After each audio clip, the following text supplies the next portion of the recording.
Hi friends, ಎಲ್ರಿಗೂ ನಮಸ್ಕಾರ. ನಿನ್ನ ಜೊತೆ ನನ್ನ ಕತೆ ನಾಳಿನ ಸಂಚಿಕೆಯಲ್ಲಿ ಏನಾಗ್ತಿದೆ ಅಂತ ಒಂದು ಚಿಕ್ಕದಾಗಿ ಪ್ರೋಮೋ ನೋಡ್ಕೊಂಡು ಬರೋಣ ಬನ್ನಿ. ವಿಡಿಯೋ ಅಂತೂ ಸಿಕ್ಕಾಪಟ್ಟೆ ಇಂಟ್ರೆಸ್ಟಿಂಗ್ ಆಗಿದೆ. ವಿಡಿಯೋನ ಎಲ್ಲೂ ಕೂಡ ಸ್ಕಿಪ್ ಮಾಡಕ್ ಹೋಗ್ಬೇಡಿ, ಕೊನೆ ತನಕ ನೋಡಿ. ಹಾಗೆ ಯಾರಾದ್ರೂ ನನ್ನ ಚಾನಲ್ ನ ಸಬ್ಸ್ಕ್ರೈಬ್ ಮಾಡ್ಕೊಳ್ತಾರೆ ಹಾಗೆ ನೋಡ್ತಿರೋರು ದಯವಿಟ್ಟು ಸಬ್ಸ್ಕ್ರೈಬ್ ಮಾಡ್ಕೊಳ್ಳಿ. ವಿಡಿಯೋ ಇಷ್ಟ ಆದ್ರೆ ಪುಟ್ಟದೊಂದು ಲೈಕ್ ಮಾಡೋದನ್ನ ಮಾತ್ರ ಮರಿಬೇಡಿ. ಸಂಚಿಕೆ ಶುರುವಿನಲ್ಲಿ ಇನ್ನೇನು ಅಜಿತ್ ಕೂಡ ಭೂಮಿ ಮತ್ತೆ ಅಲ್ಲಿರುವಂತವ್ರಿಗೆ ಎಲ್ರಿಗೂ ಕೂಡ ಟ್ರೈನಿಂಗ್ ಅನ್ನ ಕೊಟ್ಬಿಟ್ಟು ಮನೆಗೆ ವಾಪಸ್ ಆಗಿರ್ತಾರೆ. ಆ ಕಡೆ ಭೂಮಿ ಕೂಡ ಎಲ್ರು ಮುಂದೆ ಅಜಿತ್ ಬೈದಿರುವಂತಹ ಮಾತನ್ನ ನೆನ್ಸ್ಕೊಂಡು ತುಂಬಾನೇ ಬೇಸರ ಮಾಡ್ಕೊಂಡಿರ್ತಾಳೆ. ಆ ಕಡೆ ಅಲ್ಲಿ ಭೂಮಿ ಅಜಿತ್ ಬಗ್ಗೆ ಯೋಚನೆ ಮಾಡ್ತಿದ್ರೆ, ಇಲ್ಲಿ ಮನೆಗೆ ಬಂದ್ಬಿಟ್ಟು ಅಜಿತ್ ಕೂಡ ಭೂಮಿ ಬಗ್ಗೆನೇ ಯೋಚನೆ ಮಾಡ್ಕೊಂಡಿರ್ತಾರೆ. ಯಾಕಂತ ಹೇಳಿದ್ರೆ ಇವತ್ತಿನ ದಿನ ಭೂಮಿ ಇನ್ಮೇಲೆ ನನ್ನ ನೋಡಕ್ ಬರ್ಬೇಡಿ, ನಾನು ನಿಮ್ಮ ಮನೆಗೆ ಬರಲ್ಲ, ನಿಮ್ಮ ಸಂಬಂಧ ಮುಗೀತು, 1 ವರ್ಷದ ಗಡುವು ಮುಗ್ದೋಗಿದೆ, ಇನ್ಮೇಲೆ ಅಷ್ಟೇನೆ ಅಂತ ಹೇಳಿ ಎಲ್ಲ ಕೂಡ ಹೇಳಿರೋದ್ರಿಂದ ಈ ಕಡೆ ಅಜಿತ್ ಅಂತೂ ತುಂಬಾನೇ ಕನ್ಫ್ಯೂಸ್ ಆಗಿರ್ತಾನೆ, ತುಂಬಾ ಸಫರ್ ಮಾಡ್ತಿರ್ತಾರೆ. ಇನ್ನೇನು ಅಜಿತ್ ಮನೆಗೆ ಬಂದಾಗ ಮನೆಯಲ್ಲಿ ಹೀಗೆ ಮಾತಿಗೆ ನಚಿಕೇತಿದ್ದವರು, ಬ್ರೋ ಅತ್ತಿಗೆನ ನೋಡೋ ನೆಪದಲ್ಲಿ ಟ್ರೈನಿಂಗ್ ಕೊಡಕ್ ಹೋಗಿದ್ಯಾ ಅಂತ ಕೇಳಿದಾಗ, ಇಲ್ಲಪ್ಪ ಅಲ್ಲಿ ಇನ್ಸ್ಪೆಕ್ಟರ್ ನನಗೆ ಕಾಲ್ ಮಾಡಿ ಹೇಳಿ ಇನ್ವೈಟ್ ಮಾಡಿದ್ರು, ಅವ್ರಿಗೋಸ್ಕರ ನಾನು ಹೋಗಿರೋದು ಟ್ರೈನಿಂಗ್ ಕೊಡಬೇಕು ಅಂತ ಹೇಳ್ಬಿಟ್ಟು, ಭೂಮಿಗೋಸ್ಕರ ನಾನು ಹೋಗಿಲ್ಲಪ್ಪ ಅಂತ ಹೇಳಿದಾಗ ಈ ಕಡೆ ಸಂಗೀತನ್ಗೆ ಏನೋ ಗೊತ್ತಿಲ್ಲ. ಅಂದ್ರೆ ಅಜಿತಾ, ನೀನು ಭೂಮಿಗೋಸ್ಕರ ಬಂದಿಲ್ವೇನೋ, ಅಂದ್ರೆ ನಿಮ್ಮಿಬ್ರು ಮಧ್ಯೆ ನಾನು ಅನ್ಕೊಂಡಿರೋ ಹಾಗೆ ಪ್ರೀತಿನೇ ಇಲ್ಲ ಅಲ್ವಾ, ಹಾಗೆ ಹೀಗೆ ಅಂದ್ಬಿಟ್ಟು ಈ ಕಡೆ ಸಂಗೀತ ಅವರು ಮತ್ತೆ ಒಂದು ಹಳೇದನ್ನೆಲ್ಲ ನೆನ್ಪು ಮಾಡ್ಕೊತಿರ್ತಾರೆ. ಆಲ್ರೆಡಿ ಅಶ್ವಿನಿ ಹೇಳಿರೋ ಒಂದು ಮಾತನ್ನ ನೆನ್ಸ್ಕೊತಾರೆ, ಅರ್ಧಂಬರ್ಧ ನೆನ್ಸ್ಕೊಂತಾರೆ. ಅವರ ಒಂದು ಸಂಬಂಧಕ್ಕೆ ಎಳ್ಳು ನೀರು ಬಿಡ್ತೀನಿ, ಅವರಿಬ್ರದ್ದು ಒಂದು ಕಾಂಟ್ರಾಕ್ಟ್ ಮದ್ವೆ ಅಂತ ಹೇಳಿರೋದನ್ನ ನೆನಪಿಲ್ಲ, ಅರ್ಧಂಬರ್ಧ ಹೇಳಿರೋದು ಮಾತ್ರ ನೆನಪಿರೋದ್ರಿಂದ ಏನೋ ಒಂಥರ ಸಂಗೀತನ್ಗೆ ಇವರಿಬ್ರು ಸಂಬಂಧದ ಬಗ್ಗೆ ಒಂದ್ ಸ್ವಲ್ಪ ಕಾಡ್ತಿರತ್ತೆ. ಹಾಗಾಗಿ ಭೂಮಿ ಮತ್ತೆ ಅಜಿತ್ ಸ್ವಲ್ಪ ದೂರ ಆದ್ರು ಅಂತ ಹೇಳಿದ್ರು ಅದಕ್ಕೆ ಏನೋ ಒಂಥರ ಸಂಗೀತ ಅವರು ಸಿಕ್ಕಾಪಟ್ಟೆ ಟೆನ್ಷನ್ ಆಗ್ತಾರೆ. ಹಾಗಾಗಿ ತುಂಬಾ ಟೆನ್ಷನ್ ಮಾಡ್ಕೊತಿರುವಾಗ ಅಮ್ಮ ಏನಾಯ್ತು ಅಂತ ಹೇಳ್ಬಿಟ್ಟು ತಲೆ ಮೇಲೆ ಕೈ ಹೊತ್ಕೊಂಡು ಕೂತಿರುವಂತಹ ಸಂಗೀತನ್ಗೆ ಕೇಳಿದಾಗ, ಅದೇನೋ ಗೊತ್ತಿಲ್ಲ, ನೀನು ಮತ್ತೆ ಭೂಮಿ ದೂರ ಆದ್ರೆ ನನಗೆ ಆ ಒಂದು ಕಲ್ಪನೆನೂ ಮಾಡ್ಕೊಳಕ್ಕಾಗಲ್ಲ, ಸಹಿಸ್ಕೊಳಕ್ಕಾಗಲ್ಲ. ನಿಜವಾಗ್ಲೂ ನಿನ್ಗೆ ಭೂಮಿ ಮೇಲೆ ಪ್ರೀತಿ ಇದೆಯೇನೋ, ಭೂಮಿಗೆ ನಿಜವಾಗ್ಲೂ ಅವಳಿಗೆ ನಿನ್ ಮೇಲೆ ಪ್ರೀತಿ ಇದೆಯೇನೋ, ಯಾಕೋ ಗೊತ್ತಿಲ್ಲ. ನಚಿಕೇತ್ ಮತ್ತೆ ಅಂಜನ ವಿಷಯಕ್ಕೆ ಬಂದ್ರೆ ನನಗೆ ಆತರ ಅನ್ಸಲ್ಲ, ನಿಮ್ಮಿಬ್ರು ವಿಷಯಕ್ಕೆ ಏನೋ ಒಂಥರ ಅನಿಸ್ತಿದೆ. ನನ್ಗೆ ಅವತ್ತು ಅಶ್ವಿನಿ ಏನೇನೋ ಹೇಳಿದ್ಲು, ಅದು ಅರ್ಧಂಬರ್ಧ ತಲೆನಲ್ಲಿ ಕಾಡ್ತಿದೆ, ಏನು ಅಂತ ಸರಿಯಾಗಿ ನೆನಪೇ ಆಗ್ತಿಲ್ಲ ಅಂತ ಹೇಳಿದಾಗ ಮನೆಯವರೆಲ್ಲರೂ ಕೂಡ ಬೇಸರ ಮಾಡ್ಕೋತಾರೆ. ಈ ಕಡೆ ಅಜ್ಜಿ ಒಂದ್ ಕಡೆಯಿಂದ ಸಮಾಧಾನ ಮಾಡ್ತಿರ್ತಾರೆ. ಸಂಗೀತ, ಏನೇ ನೀನು ಯಾವಾಗ್ಲೂ ಕೂಡ ಅಜಿತ್ ಭೂಮಿ ಜೊತೆನೇ ಇರಕ್ಕಾಗುತ್ತೇನೆ, ಭೂಮಿನೂ ಅಜಿತಿನ ಜೊತೆಗೆ ಇರಕ್ಕಾಗುತ್ತೇನೆ, ಇವಾಗಲೂ ಟ್ರೈನಿಂಗ್ ಹೋಗಿದ್ದಾಳ್ತಾನೆ, ಅಜಿತ್ಗೂ ಕೂಡ ಕೆಲಸ ಇರಲ್ವೇನೆ, ಗಂಡ ಹೆಂಡತಿ ಅಂದ್ರೆ ಯಾವಾಗ್ಲೂ ಜೊತೆಲಿರಕ್ಕಾಗುತ್ತಾ ಏನೋ, ಐ ಲವ್ ಯು ಅಂತ ಯಾವಾಗ್ಲೂ ಹೇಳ್ಕೊಂಡಿರಕ್ಕಾಗತ್ತಾ, ಪ್ರೀತಿ ಇದೆ ಅಂತ ಹೇಳ್ಬಿಟ್ಟು ಯಾವಾಗ್ಲೂ ತೋರ್ಸ್ಕೊಳಕ್ಕಾಗುತ್ತಾ, ಅದು ಮನ್ಸಲ್ಲೇ ಇರುತ್ತೆ. ಅವರಿಬ್ರು ನಿಜವಾಗ್ಲೂ ಪ್ರೀತಿ ಮಾಡ್ತಿದ್ದಾರೆ ಕಣೆ ಅಂತ ಹೇಳ್ಬಿಟ್ಟು ಈ ಕಡೆ ಅಜ್ಜಿ ಕೂಡ ಸಮಾಧಾನ ಮಾಡ್ತಿರ್ತಾರೆ. ಇನ್ನೊಂದ್ ಕಡೆ ರಾಮ್ ಅಂತೂ, ಅಲ್ಲ ಸಂಗೀತ ನಿನ್ಗೆ ಏನಾಗಿದೆ, ಅವನು ಡ್ಯೂಟಿ ಮೇಲೆ ಹೋಗಿರ್ತಾರೆ, ಅವಳು ಟ್ರೈನಿಂಗ್ ಮೇಲೆ ಹೋಗಿದ್ದಾಳೆ, ಯಾವಾಗ್ಲೂ ನೀನ್ ಯಾಕೆ ಇದೇ ವಿಷಯಕ್ಕೆ ಕೊರ್ಬೋದು ಅಂತ ಈ ಕಡೆ ರಾಮು ಮತ್ತೆ ಶ್ರವಣ್ ಕೂಡ ಸಮಾಧಾನ ಮಾಡ್ತಿರ್ತಾರೆ. ಅದಾದ ನಂತರ ಇನ್ನೇನು ಸತ್ಯನ ಕೂಡ ಸಮಾಧಾನ ಮಾಡ್ತಿರ್ತಾರೆ. ಸೀದಾ ಅಜಿತ್ ಅಂತೂ ಸಮಾಧಾನ ಮಾಡಿ, ಸಂಗೀತ ಅವ್ರಿಗೆ ಸಮಾಧಾನ ಮಾಡಿ ಸಾಕಾಗಿ ಹೋಗ್ತಿರುತ್ತೆ. ಅದಾದ ನಂತರ ಸೀದಾ ಅಜಿತ್ ರೂಮಿಗೆ ಹೋಗ್ತಾರೆ. ಕಂಪ್ಲೀಟ್ ಆಗಿ ಸಂಗೀತ ಅವ್ರಿಗೆ ಸಮಾಧಾನ ಆಗತ್ತೆ. ಇವಾಗ ಅಜಿತ್ ಬಂದು, ಅಮ್ಮ ನನ್ ಮೇಲೆ ನಂಬಿಕೆ ಇಲ್ವಾ, ನಾವಿಬ್ರು ತುಂಬಾ ಪ್ರೀತಿ ಮಾಡ್ತೀವಿ, ಆದಷ್ಟು ಬೇಗ ಭೂಮಿ ಬೇಗ ಮನೆಗೆ ಬರ್ತಾಳೆ ಅಂತ ಹೇಳಿದಾಗ, ಸರಿ ಆಯ್ತು ಕಣೋ ಮಗ್ನೆ, ನಿನ್ ಮೇಲೆ ನಂಬಿಕೆ ಇಡ್ದಲೆ ಇನ್ ಯಾರ್ದೋ ಮೇಲೆ ನಂಬಿಕೆ ಇಡ್ಲಿ, ತುಂಬಾ ನಂಬ್ತೀನಿ ಕಣೋ ಬಂಗಾರ ಅಂತ ಹೇಳ್ಬಿಟ್ಟು ತುಂಬಾ ಪ್ರೀತಿಯಿಂದ ಅಜಿತ್ನ ರೂಮಿಗೆ ಹೋಗ್ತಾರೆ ಫ್ರೆಶ್ ಅಪ್ ಆಗೋದಿಕ್ಕೆ ಅಂತ ಹೇಳ್ಬಿಟ್ಟು. ಇನ್ನೇನು ಅಜಿತ್ ರೂಮಿಗೆ ಹೋಗ್ಬಿಟ್ಟು, ಅಲ್ಲ ಇವಾಗ್ಲೇ ಸ್ವಲ್ಪ ಅನುಮಾನ ಬಂದ್ರು ಅಮ್ಮ ಇಷ್ಟೊಂದು ಟೆನ್ಷನ್ ತಗೊಳ್ತಾರೆ, ಇನ್ನೇನಾದ್ರೂ ಭೂಮಿ ನಂದು ಕಾಂಟ್ಯಾಕ್ಟ್ ಮದ್ವೆ, ಭೂಮಿ ನೀ ಮನೆಗೆ ಬರಲ್ಲ ಅಂತ ಏನಾದ್ರೂ ಸತ್ಯ ಗೊತ್ತಾಗ್ಬಿಟ್ರೆ ಅಮ್ಮನ ಕಳ್ಕೊಬೇಕಾಗುತ್ತಾ, ಆಲ್ರೆಡಿ ಇದೇ ವಿಷಯಕ್ಕೆ ಕೋಮಾಕ್ ಹೋಗಿದ್ರು, ಇನ್ನೇನಾದ್ರೂ ಸತ್ಯ ಗೊತ್ತಾಗ್ಬಿಟ್ರೆ ಅಷ್ಟೇ ಅಮ್ಮನ ಕಳ್ಕೊಬೇಕಾಗುತ್ತೆ, ಏನಪ್ಪಾ ಮಾಡೋದು ಅಂತ ಹೇಳ್ಬಿಟ್ಟು ಸತ್ಯಣ್ಣ ಅಷ್ಟೊತ್ತಿಗೆ ಬರ್ತಾರೆ ರೂಮಿಗೆ. ಸತ್ಯಣ್ಣ ಅಜಿತ್ ರೂಮಿಗೆ. ಸತ್ಯಣ್ಣ ಏನ್ ಮಾಡೋದು ಸತ್ಯಣ್ಣ, ಈಗ ಭೂಮಿ ಬೇರೆ ಈ ತರ ಹೇಳಿದ್ಲು, ನನ್ನ ನೋಡಕ್ ಬರ್ಬೇಡ ಅಂತ ಹೇಳಿದ್ಲು, ಇನ್ಮೇಲೆ ನಾನು ಈ ಮನೆಗೆ ಬರಲ್ಲ, ನನ್ನನ್ನು ನೋಡಕ್ ಬರ್ಬೇಡಿ, 1 ವರ್ಷದ ಗಡುವು ಮುಗ್ದೋಗಿದೆ, 1 ತಿಂಗಳು ಜಾಸ್ತಿ ಆಗಿದೆ, ಇನ್ಮೇಲೆ ನಿಮ್ಮ ಸಂಬಂಧ ಮುಗ್ದೋಯ್ತು ಅಂತ ಬೇರೆ ಹೇಳ್ಬಿಟ್ಟಿದ್ದಾಳೆ. ಅವಳು ಬೇರೆ ಬರಲ್ಲ. ಇಲ್ಲಿ ನೋಡಿದ್ರೆ ಅಮ್ಮ ನೋಡಿದ್ರೆ ಯಾವಾಗ ನೋಡಿದ್ರು ನಮ್ಮಿಬ್ರು ಸಂಬಂಧದ ಬಗ್ಗೆ ಅನುಮಾನ ಪಡ್ತಿರ್ತಾರೆ. ಈಗ ಹೇಗಾದ್ರೂ ಸತ್ಯ ಹೇಳ್ಬಿಟ್ರೆ ಹೆಂಗೆ ನಾನು ಸತ್ಯ ಹೇಳಕ್ಕಾಗುತ್ತೆ ಸತ್ಯಣ್ಣ, ಏನಾದ್ರೂ ಮಾಡಿ ಸತ್ಯಣ್ಣ, ನಿಮ್ ಬಾಯಿಂದಾನೆ ಅಮ್ಮನ್ಗೆ ಸತ್ಯ ಗೊತ್ತಾಗೋತರ ಏನಾದ್ರೂ ಒಂದು ಐಡಿಯಾ ಮಾಡಿ ಸತ್ಯಣ್ಣ ಅಂತ ಹೇಳ್ಬಿಟ್ಟು ಸತ್ಯಣ್ಣನ ಹತ್ರ ತುಂಬಾನೇ ರಿಕ್ವೆಸ್ಟ್ ಮಾಡ್ತಿರ್ತಾರೆ. ಈ ಕಡೆ ಅಜಿತ್ ತುಂಬಾ ಟೆನ್ಷನ್ ಮಾಡ್ಕೊತಿರ್ತಾರೆ.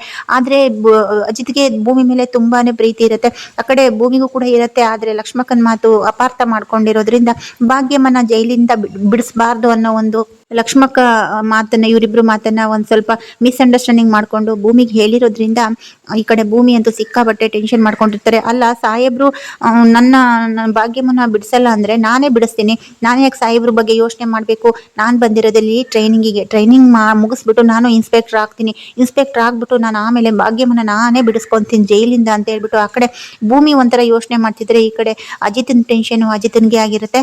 ಭೂಮಿ ಅಲ್ಲಿ ನೋವಲ್ಲಿದ್ರೆ ಅಜಿತ್ ಇಲ್ಲಿ ನೋವಲ್ಲಿರ್ತಾರೆ. ಹೇಗಾದ್ರೂ ಮಾಡಿ ಭಾಗ್ಯಮ್ಮನ ಬಿಡಿಸ್ಲೇಬೇಕು, ಭೂಮಿದಾದ್ರೂ ತಪ್ಪೇನಿದೆ ಅಂತ ಹೇಳ್ಬಿಟ್ಟು ಈ ಕಡೆ ಅಜಿತ್ ಸತ್ಯಣ್ಣನ ಹತ್ರ ಹೇಳ್ತಿರುವಾಗ, ಇಲ್ಲ ಭೂಮಿದು ತಪ್ಪಿದೆ, ನೀನು ಇಷ್ಟೆಲ್ಲ ಕೇರ್ ಮಾಡ್ತೀಯಾ, ಇಷ್ಟೆಲ್ಲ ಪ್ರೀತಿ ಕೊಡ್ತೀಯಾ, ಆದ್ರೂ ಕೂಡ ಈ ಮನೆಗೆ ವಾಪಸ್ ಬರಲ್ಲ ಅಂದ್ರೆ ಏನ ಹುಡುಗಿ, ಸ್ವಲ್ಪನು ಬುದ್ಧಿ ಇಲ್ವಾ ಹುಡುಗಿಗೆ, ಹಾಗೆ ಹೀಗೆ ಅಂತ ಹೇಳ್ಬಿಟ್ಟು ಈ ಕಡೆ ಸತ್ಯಣ್ಣ ಕೂಡ ಭೂಮಿಗೆ ಸ್ವಲ್ಪ ಬೈತಿರ್ತಾರೆ.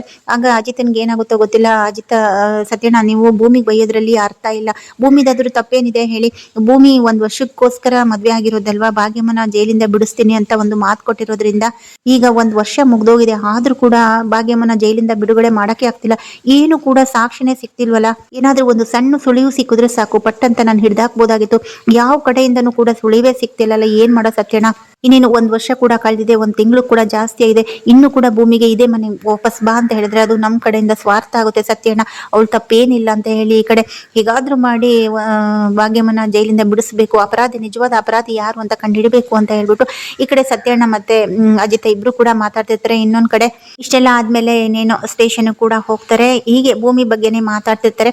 ಅದಾದ ನಂತರ ಏನಾದ್ರೂ ಐಡಿಯಾ ಮಾಡೋಣ ಭಾಗ್ಯಮ್ಮನ ಬಿಡಿಸೋಕೆ ಅಂತ ಹೇಳ್ಬಿಟ್ಟು ಪ್ಲಾನ್ ಮಾಡ್ತಿರ್ತಾರೆ. ಈ ಕಡೆ ಭಾಗ್ಯಮ್ಮ ಜೈಲಿಗೆ ಹೋಗೋದಿಕ್ಕೆ ಕಾರಣ ದೇವಯಾನಿ ಆಗಿರ್ತಾರೆ. ಯಾಕಂತ ಹೇಳಿದ್ರೆ ಇಲ್ಲಿ ವೀರಣ್ಣನ್ಗೆ ಮಗುನ ಕೊಟ್ಟಿರ್ತಾಳೆ, ಅಂದ್ರೆ ಭೂಮಿನ ಕೊಟ್ಟಿರ್ತಾಳೆ. ಯಾವಾಗ ಈ ಶ್ರವಣ್ ಮಗಳು ಭೂಮಿನೇ ಅಂತ ಹೇಳಿ ಈ ಕಡೆ ವೀರಣ್ಣನ್ಗೆ ಗೊತ್ತಾಗುತ್ತೆ, ಇನ್ನೇನು ವೀರಣ್ಣ ಕೂಡ ಸತ್ಯ ಹೇಳ್ಬಿಡ್ತಾರೆ ಅಂತ ಹೇಳ್ಬಿಟ್ಟು ಇವಳೇ ಖುದ್ದಾಗಿ ಕೊಲೆಯನ್ನ ಮಾಡ್ಸಿರ್ತಾಳೆ.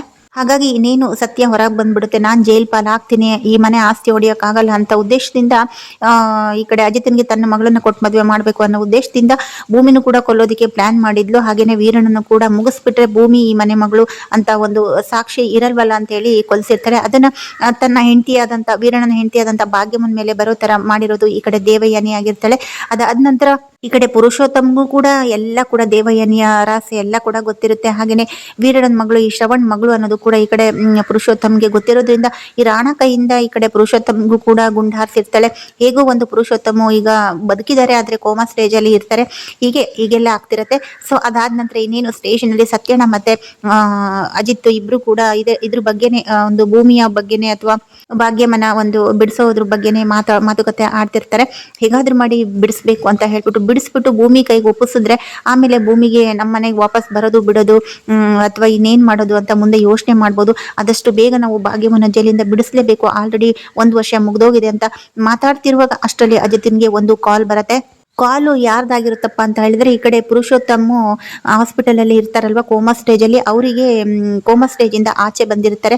ಅಲ್ಲಿ ಅವರು ಪುರುಷೋತ್ತಮ ಅವರು ಸತ್ಯವನ್ನ ಹೇಳ್ಬೇಕು, ನಾನು ಆದಷ್ಟು ಬೇಗ ಶ್ರವಣ್ ಮಗಳು ಯಾರು ಅಂತ, ವೀರಣ್ಣ ಕೊಲೆ ಮಾಡಿದ್ದಲ್ಲ, ಈ ಕಡೆ ಭಾಗ್ಯಮ್ಮ ನಾವೆಲ್ಲ ಸುಳ್ಳು ಪ್ಲಾನ್ ಮಾಡಿರೋದು, ವೀರಣ್ಣನ ಸಾಯಿಸಿದ್ದು ಭಾಗ್ಯಮ್ಮ ಅಲ್ಲ, ಹಾಗೇನೆ ಶ್ರವಣ್ ಮಗಳು ಬೇರೆ ಯಾರು ಅಲ್ಲ, ವೀರಣ್ಣ ದತ್ತು ತಗೊಂಡಿರುವ ಮಗಳು ಅಂತ ಹೇಳಿದಾಗ ಅಲ್ಲಿರುವಂತ ಗೊತ್ತಿರುವಂತ ಒಬ್ರು ವ್ಯಕ್ತಿ ಈ ಕಡೆ ಅಜಿತ್ನ ನಂಬರ್ನ ತಗೊಂಡ್ಬಿಟ್ಟು ಅವ್ರಿಗೆ ಕಾಲ್ ಮಾಡಿ ಇನ್ಫಾರ್ಮೇಶನ್ ಕೊಡ್ತಾರೆ. ಈ ತರ ಪುರುಷೋತ್ತಮ್ ಅವ್ರಿಗೆ ಕೋಮೆಯಿಂದ ಆಚೆ ಬಂದಿರ್ತಾರೆ, ಶ್ರವಣ್ ಮಗಳು ಯಾರು ಅನ್ನೋದು ಗೊತ್ತಾಯ್ತು, ಹಾಗೇನೆ ವೀರಣ್ಣನ ಕೊಲೆ ಮಾಡಿರೋದು ಸತ್ಯವಾಗ್ಲು ಯಾರು ಅಂತಾನೂ ಕೂಡ ಬಾಯಿ ಬಿಟ್ಟಿದ್ದಾರೆ, ಆದಷ್ಟು ಬೇಗ ಬಂದು ಎನ್ಕ್ವೈರಿ ಮಾಡಿ ಅಂತ ಹೇಳ್ಬಿಟ್ಟು ಈ ಕಡೆ ಅಜಿತ್ನಿಗೆ ಒಂದು ಕಾಲ್ ಬರುತ್ತೆ. ಆಗ ಅಜಿತ್ನ್ಗೆ ಸಿಕ್ಕಾಪಟ್ಟೆ ಖುಷಿ ಆಗತ್ತೆ, ಆದಷ್ಟು ಬೇಗ ಭಾಗ್ಯಮ್ಮನ ಬಿಡಿಸ್ಬೇಕು ಅಂತ ಹೇಳ್ಬಿಟ್ಟು. ಆದ್ರೆ ಇಲ್ಲಿ ದೇವಯಾನಿನೇ ಈ ಕಡೆ ವೀರಣ್ಣನ ಕೊಲೆ ಮಾಡಿಸಿದ್ದು ಅನ್ನೋ ಸತ್ಯ ಈ ಕಡೆ ಪುರುಷೋತ್ತಮ ಹೇಳಲೇಬೇಕು, ಯಾವ ಕಾರಣಕ್ಕೂ ಹೇಳಲೇಬೇಕು, ಶ್ರವಣ್ ಮಗಳು ಬೇರೆ ಯಾರು ಅಲ್ಲ ವೀರಣ್ಣನ ಮಗಳು ಅಂತ ಹೇಳಲೇಬೇಕು ಅಂತ ಹೇಳ್ಬಿಟ್ಟು ದೃಢ ನಿರ್ಧಾರವನ್ನ ಕೂಡ ಮಾಡಿರ್ತಾರೆ. ಯಾಕಂದ್ರೆ ಇನ್ನೇನು ಆದಷ್ಟು ಬೇಗ ಈ ಕಡೆ ಪುರುಷೋತ್ತಮ್ ಕೂಡ ಕೋಮಾಯಿಂದ ಆಚೆ ಬಂದಿರ್ತಾರೆ, ಆದಷ್ಟು ಬೇಗ ಅವರು ಕೂಡ ಗುಣಮುಖ ಆಗೋ ತರ ಕಾಣಿಸಲ್ಲ, ಯಾಕಂದ್ರೆ ಅವರು ಜಾಸ್ತಿ ದಿನ ಬದುಕೋ ತರ ಇಲ್ಲ, ಸತ್ಯವನ್ನ ಹೇಳ್ಬೇಕು ಸಾಯೋ ಮುಂಚೆ ಅಂತ ಹೇಳ್ಬಿಟ್ಟು ಈ ಕಡೆ ಪುರುಷೋತ್ತಮ್ ಕೂಡ ಒಂದು ಮನಸ್ಸಲ್ಲಿ ಇಟ್ಕೊಂಡಿರ್ತಾರೆ. ಹಾಗಾಗಿ ಆದಷ್ಟು ಬೇಗ ಅಜಿತ್ ಶ್ರವಣ್ ಜೊತೆ ಮಾತಾಡ್ಬೇಕು ಅಂತ ಹೇಳ್ಬಿಟ್ಟು ಆದಷ್ಟು ಬೇಗ ಅಜಿತ್ ಅವ್ರನ್ನ ಬರಕ್ ಹೇಳ್ತಾರೆ. ಸೊ ಅಜಿತ್ ಈಗ ಸೀದಾ ಪುರುಷೋತ್ತಮ್ ಇರೋ ಕಡೆ ಹೋಗಿರ್ತಾರೆ. ಸೊ ಹಾಗಾದ್ರೆ ನಾಳಿನ ಸಂಚಿಕೆಯಲ್ಲಿ ಪುರುಷೋತ್ತಮ ಶ್ರವಣ್ ಮಗಳು ವೀರಣ್ಣ ಸಾಕಿರುವಂತಹ ಮಗಳೇ ಅಂತ ಹೇಳ್ಬಿಡ್ತಾರ, ಅಂದ್ರೆ ಇಲ್ಲಿ ಭೂಮಿನಿ ಅಂತ ಸತ್ಯ ಗೊತ್ತಾಗತ್ತಾ, ಭಾಗ್ಯಮ್ಮನ ಜೈಲಿಂದ ಬಿಡಿಸ್ಕೊಂಡ್ ಬಂದು ಭೂಮಿ ಕೈಗೆ ನಾಳೆ ದಿನ ಅಜಿತ್ ಅವರು ಒಪ್ಪಿಸ್ತಾರ. ಈ ಕಡೆ ಹಂಗೋ ಹಿಂಗೋ ದೇವಯಾನಿ ಒಂದು ಜೈಲಿಂದ ಬಂದಿರ್ತಾಳೆ ಸ್ವಲ್ಪ ದಿನಕ್ಕೆ, ಈಗ ಮತ್ತೆ ಜೀವನ ಪರ್ಯಂತ ಪರ್ಮನೆಂಟ್ ಈಗ ಪುರುಷೋತ್ತಮ ದೇವಯಾನಿನೇ ಮಾಡ್ಸಿರೋದು ಅಂತ ಸತ್ಯ ಹೇಳಿದ್ಮೇಲೆ ದೇವಯಾನಿಗೆ ಕಂಬಿ ಹಿಂದೆನೆ ಗತಿನ ಜೀವನ ಪರ್ಯಂತ. ಯಾಕಂದ್ರೆ ಇಷ್ಟು ವರ್ಷಗಳ ಕಾಲ ಭೂಮಿನ ಒಂದು ಅನಾಥೆ ಮಾಡಿದ್ಲು, ಮತ್ತೆ ಶ್ರವಣ್ ಕುಟುಂಬನ ನರಕ ಮಾಡಿಟ್ಟಿದ್ಲು. ಇಡೀ ಒಂದು ದೇವರ ಮನೆಯ ಸನ್ನಿಧಿಯ ಆಸ್ತಿಯನ್ನ ಹೊಡಿಬೇಕು ಅನ್ನೋ ಒಂದು ಪ್ಲಾನ್ ಅನ್ನ ಇಂಟೆನ್ಷನ್ ನ ಇಟ್ಕೊಂಡು ಇರ್ತಾಳೆ. ಈ ಕಡೆ ದೇವಯ್ಯ ನೀರ್ ತುಂಬಾ ಮೆರಿತಿರ್ತಾಳೆ, ರೌಡಿಗಳನ್ನ ಪುಡಿ ರೌಡಿಗಳನ್ನ ಕೂಡ ಇಟ್ಕೊಂಡು ತನಿಗೆ ಹೇಗ್ ಬೇಕೋ ಹಾಗೆ ಆಟ ಆಡ್ತಿರ್ತಾಳೆ. ಈ ಕಡೆ ದೇವರ ಮನೆ ಸನ್ನಿಧಿಯ ಕುಟುಂಬದ ಜೊತೆಗೆ ಆಟ ಆಡ್ತಿರ್ತಾಳೆ. ಎಲ್ಲದಕ್ಕೂ ಕೂಡ ನಾಳೆ ದಿನ ತೆರೆ ಎಳೆಯುವಂತ ಸಮಯ ಬಂದಿದೆ. ನಾವು ಕೂಡ ಆದಷ್ಟು ಕಾದ್ವಿ, ಇವತ್ತಿಲ್ಲ ನಾಳೆ ಗೊತ್ತಾಗತ್ತೆ ಅಂತ. ಕೊನೆಗೂ ಭಾಗ್ಯಮ್ಮನ ಜೈಲಿಂದ ಬಿಡುಗಡೆ ಮಾಡುವಂತ ಸಮಯ ಬಂದಿದೆ. ದೇವಯ್ಯನಿನ ಕೂಡ ಜೈಲಿಗೆ ಅಟ್ಟುವಂತ ಸಮಯ ಬಂದೇ ಬಿಟ್ಟಿದೆ. ನೋಡೋಣ ನಾಳಿನ ಸಂಚಿಕೆಯಲ್ಲಿ ಏನಾಗುತ್ತೆ ಅಂತ. ಅಲ್ಲಿವರೆಗೂ keep watching and take care. By friends.